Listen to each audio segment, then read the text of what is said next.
Segredos ocultos. O que faz a humanidade acreditar? Teorias da conspiração ou um fato? Por que a ciência demorou tanto para dar um fim a tudo isso? É o que vamos decifrar minuciosamente a partir de agora.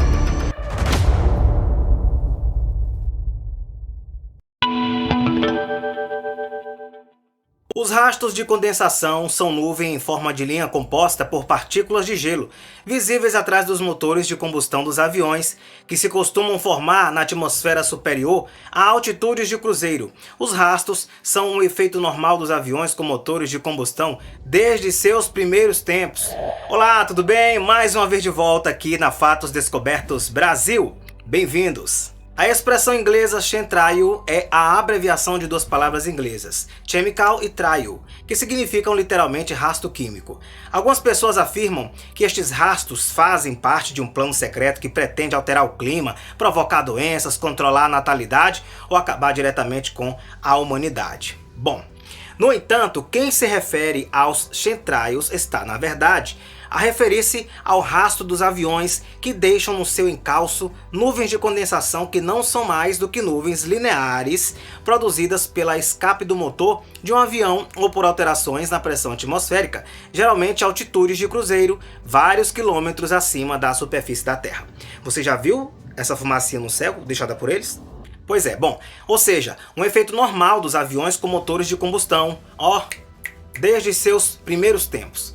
Bom, dependendo da temperatura e do teor da umidade atmosférica, esses rastros evaporam-se rapidamente. E claro, se a umidade for baixa ou persistir, elas aumentam. Se a umidade atmosférica também for, claro, mais elevada. O vírus do HIV começou a propagar-se na década de 1980, dando imediatamente origem a várias teorias da conspiração. Bom, uma delas, defendida pelos chamados negacionistas do HIV, contradiz as evidências científicas e médicas, argumentando que o vírus não existia. Outros, em contrapartida, afirmaram que o vírus existia, mas longe de causar a terrível doença. A AIDS é um vírus passageiro associado a determinadas condutas sexuais ou ao consumo de certas drogas recreativas. Bem, entre as teorias da conspiração em torno do HIV, uma das mais recambolescas é possivelmente a que afirmaria que o HIV foi criado como uma arma biológica pelo governo dos Estados Unidos para debilitar certos grupos de pessoas, como as comunidades homossexuais ou também os africanos. Mas calma, contudo, a origem natural do HIV está atualmente provada por diversos estudos científicos. Crê-se que o vírus tenha surgido originalmente em primatas africanos. Com efeito, as evidências genéticas mostram que é muito semelhante a um vírus que infecta os chimpanzés, indicando que a sua origem, tal como a do SARS-CoV-2, é uma zoonose, ou seja, uma doença infecciosa que foi transmitida de um animal para o ser humano. A criação de um vírus como o HIV em laboratório, gente, é extremamente improvável, devido às dificuldades que acarretaria. Agora, o HIV é um vírus muito complexo, que ataca o sistema imunitário e pode ter efeitos devastadores na saúde humana. E claro, as consequências de criar um vírus com estas características em laboratório seriam impendoráveis até para os seus criadores. Além disso, a estrutura e as características do vírus sugerem que evoluiu ao longo de muitos anos e a sua grande diversidade em todo o mundo sugere que esta evolução ocorreu de forma natural e que o vírus se adaptou a diferentes populações humanas em todo o planeta. Essa que é muito boa, é motivo de discussão entre muitos até hoje. Outros dos temas mais recorrentes e que suscita mais paixões entre os fanáticos das teorias da conspiração é a chegada do homem à Lua. As evidências que desmontam essa teoria, porém, são numerosas e incontestáveis. Para começar, a chegada à Lua ocorreu no âmbito da chamada corrida espacial, na qual os Estados Unidos da América e a União Soviética disputaram a posição de maior potência econômica e militar do mundo. E foi aí uma autêntica guerra travada em diversas frentes, sobretudo, evidentemente, na propagandística. Se os Estados Unidos nunca tivessem chegado à Lua, seria de esperar que os soviéticos tivessem denunciado publicamente a façanha como uma fraude, algo que nunca aconteceu. Para além da simples lógica, existem outras provas mais palpáveis. O homem não foi à Lua apenas uma vez, mas várias, e todas as missões colheram amostras. E aí, você, seu ponto de vista? Bom, os argumentos contra essas provas vão desde afirmar que são simples rochas terrestres, algo fácil de desmentir através de simples datação das rochas lunares, pois como a Lua deixou de ser geologicamente ativa há milhões de anos, qualquer rocha dela trazida, por mais jovem que seja, será muito mais antiga do que a rocha mais antiga do nosso planeta. E é de fato esse o caso. Quando se trata de provas, uma imagem, gente, vale mais do que 1000 palavras.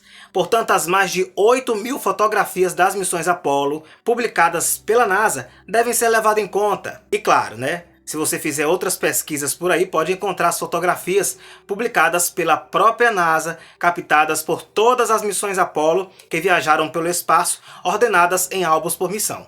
Para além das fotos, temos ainda os equipamentos científicos que permaneceram na Lua durante, anos. Entre estes, destacam-se vários refletores laser, os chamados LRRR em inglês, que consistiam numa matriz de espelhos instalada num painel que os astronautas montaram num determinado ângulo sobre a superfície lunar e apontaram para a Terra, a fim de medir a distância entre este e o nosso planeta a partir de um raio laser instalado num telescópio. Mas outro assunto que também mexe com muitas pessoas, a Terra plana. Se a teoria do que o homem nunca chegou à Lua parece estrambólica, mais ainda é aquela que defende que a Terra é plana, sobretudo porque as primeiras provas de sua esfericidade foram representadas por Aristóteles no século IV a.C., quando observou na sombra dos eclipses. Também o pai da geografia, Aristóteles, demonstrou que a Terra é redonda ao comprovar que, na mesma altura do ano e em locais diferentes da Terra, a sombra projetada por duas colunas diferia em comprimento. Além disso, ele calculou a sua circunferência com uma exatidão extraordinária para aquela época. Agora, outro dos argumentos que refuta a teoria da tal Terra plana é a curvatura da Terra, que pode ser observada diretamente na linha do horizonte, algo que já os marinheiros de tempos idos constatavam ao ver que os barcos que se afastavam no oceano desapareciam de vista mais cedo ou mais tarde. Bom, e aí do mesmo modo, quando o navio se aproximava do horizonte, via-se primeiro a parte superior do mastro e só depois o resto. A repetida observação da Terra a partir do espaço, tanto através de imagens de satélite como de missões tripuladas também, demonstrou claramente que a Terra é uma esfera. Por fim, temos a força da gravidade, a força que domina o nosso planeta e mantém a forma esférica da Terra ao atrair toda a matéria para o centro de gravidade de sua massa. Esquece, a Terra é uma esfera. Essa teoria é herdeira de uma outra, que há alguns anos alegava que as antenas de telecomunicações móveis eram perigosas. Com efeito, a tecnologia sem fios é utilizada há décadas e foi submetida a estudos extensivos que concluíram ser segura para o uso humano. A 5G, gente, é simplesmente a última geração de tecnologia sem fio, e não há evidência que sugira ser mais perigosa do que as tecnologias sem fios anteriores. Além disso, a 5G usa ondas de rádio de alta frequência, que são ondas não ionizantes, o que significa que não tem energia suficiente para ionizar os átomos do nosso organismo e causar lesões celulares. Claro que os níveis de radiação emitidos pelas antenas 5G são muito baixos e encontram-se dentro dos limites estritos definidos pela Organização de Saúde Pública de todo o mundo, limites esses muito inferiores ao potencial limiar de risco de algumas radiações. Mesmo assim, vários estudos científicos investigaram os possíveis efeitos para a saúde da exposição à radiação de tecnologias sem fios, incluindo a 5G, e nenhum deles encontrou provas de que cause lesões celulares, cancro ou qualquer outro problema de saúde. Bem, como tal, a maioria dos especialistas e organizações, como por exemplo a Organização Mundial da Saúde e a Comissão Internacional de Proteção contra a Radiação Não Ionizante, entre outras, concordam que a 5G é segura para uso humano e declararam que a exposição aos níveis de radiação das tecnologias sem fio é segura. Então esquece essa tese. Lembra da Covid-19, onde muita gente disse que não ia tomar vacina, que virava jacaré? Pois é. Devido às suas consequências, esta é possivelmente uma das teorias de conspiração mais perigosas que existem. O movimento antivacinas baseia-se na crença de que as vacinas são perigosas e podem causar problemas de saúde, incluindo autismo e outros transtornos neurológicos. Um dos mitos mais difundidos é precisamente que as vacinas provocam autismo.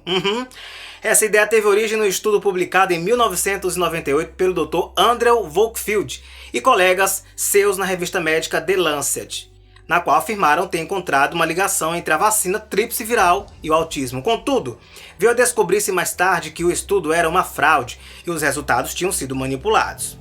Bom, foi aí então que ele perdeu sua licença quando se demonstrou que o estudo fora encomendado e financiado por um grupo de influência que pretendia mover uma ação judicial contra alguns fabricantes de vacinas. Foi aí que, completamente desacreditado, claro, o estudo foi retratado pela própria revista, uma das mais prestigiadas da sua área. Desde então, são várias as investigações que confirmam não existir qualquer relação entre a vacina e o autismo. A experiência demonstrou ainda que as vacinas, gente, são instrumentos altamente eficazes na prevenção de doenças graves como o sarampo, poliomielite e a varíola, muitas das quais, depois de terem causado milhões de mortes no passado, consideram-se agora completamente erradicadas.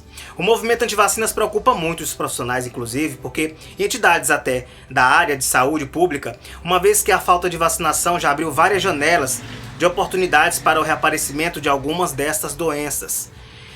Bom, esses são os 6 motivos que a ciência derrubou essas teorias da conspiração. E você sabia disso? Bom, eu confesso a vocês que na hora de ler o roteiro, para vir gravar, eu fiquei, meu Deus do céu, mas como é que existe gente com uma mentalidade dessa, que pensa dessa maneira, gente? E existe, a gente sabe que tem. Bom, espero que você tenha gostado do conteúdo. Já se inscreva aqui no canal, clique no sininho na opção todas para receber nossos conteúdos e saiba que para mim sempre será um prazer te receber aqui. Espero que você goste e que continue com a gente assistindo os nossos vídeos. Grande abraço, fica com Deus e a gente se vê aqui no nosso próximo conteúdo. Beijo, abraço, a gente se vê. Tchau.